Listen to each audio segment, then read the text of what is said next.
काल परवाची एक न्यूज आहे की 54 नवनिर्वाचित आमदारांना प्रत्येकी 5 कोटी त्या हिशोबाने 270 कोटी रुपये त्या ठिकाणी त्यांनी सरकारने त्यांना दिलेले आहे. आता कारण काय सांगितलं 270 कोटी रुपये दिल्याचं की त्या ठिकाणी सरकारी विकास करण्यासाठी विकास निधी म्हणून सरकारी विकास निधी म्हणून त्या ठिकाणी ती रक्कम दिलेली आहे. पण हे साफ खोटं आहे. स्थानिक स्वराज्य संस्थेच्या योग घातलेल्या निवडणुका या ठिकाणी जिंकण्यासाठी त्या ठिकाणी ती प्रत्यक्ष मदत केलेली या ठिकाणी आपल्याला दिसून येते.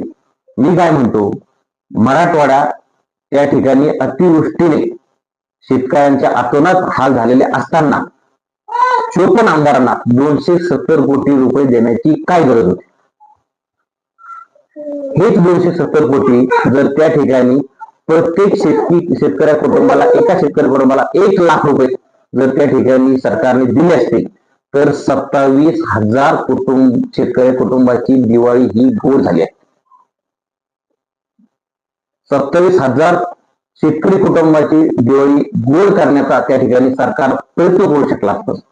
परंतु त्यांना शेतकऱ्यांच्या परिस्थितीपेक्षा शेतकऱ्यांच्या हालापेक्षा त्यांना त्या ठिकाणी स्थानिक स्वराज्य संस्थेच्या ज्या निवडणुका आहेत त्या त्यांना महत्वाच्या वाटतात.